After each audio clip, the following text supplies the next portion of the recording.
Hey guys, Wave of Life here with another of our cooking videos. So today we're having chicken tandoori. Again, one of our favorite foods of all times. So the first step in making chicken tandoori is that it must be marinated at least 1 hour. But it's better to keep it marinated overnight if possible. If not, at least 1 hour, not a second less than that.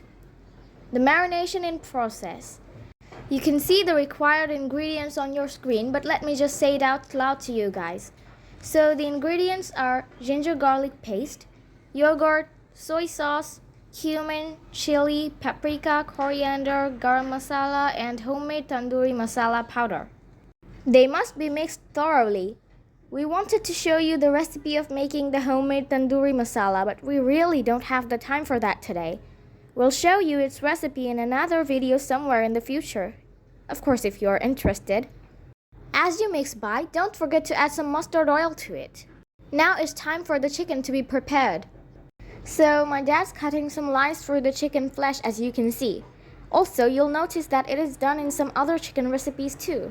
When I asked my dad as to why those lines are cut on chicken flesh, he replied that for the spice and gravy to be equally inside out, those lines are cut for the chicken so that it can absorb all the gravies from its outer layer to its innermost layer.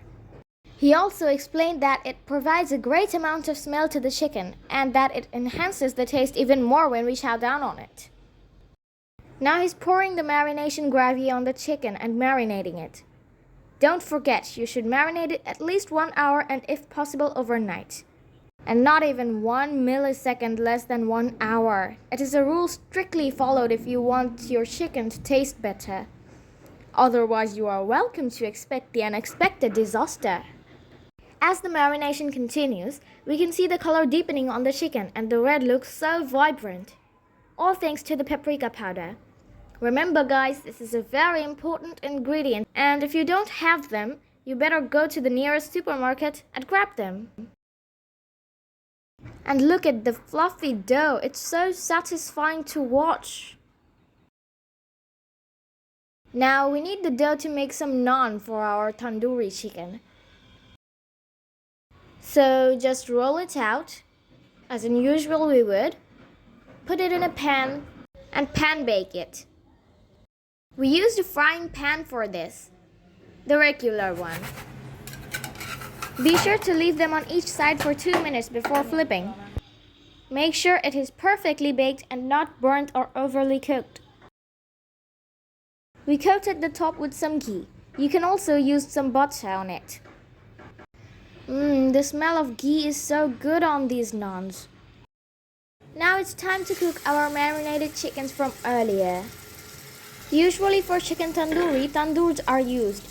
But since it's not always possible to have one of them at home, we're using a normal frying pan for this one as well.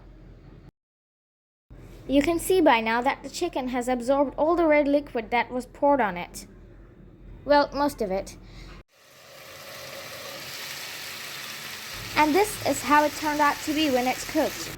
The smell, it makes my mouth turn into a waterfall at times. It's time to turn them over and flip them. Don't lie, I know you're feeling hungry as well. It's literally so difficult to edit the videos sometimes because I get so hungry just looking at those clips. Especially since it's Ramadan. You know the feeling, right? It's time to now pour all the remaining gravies on the chicken. It looks so spicy by its fiery color, but trust me, it's not that fiery hot. It's just the paprika that gives it its fiery, vibrant red color. Now with our chicken finally done, it's finally time to serve. It looks so good, smells even more good, and wait once you've tasted it. Beware not to explode. Truly, what else is needed when we have such a fine dish on Iftar? And even though I shared the entire recipe to you guys, I'll never be able to share the taste or smell because it should be experienced by a person personally. But if you follow the recipe as shown, I can assure you that you'll have one of the best chicken recipes you ever tasted, which of course depends on your choice. So don't forget to follow and subscribe to Wave of Life for more mouth-watering recipes like this one. Thanks for watching!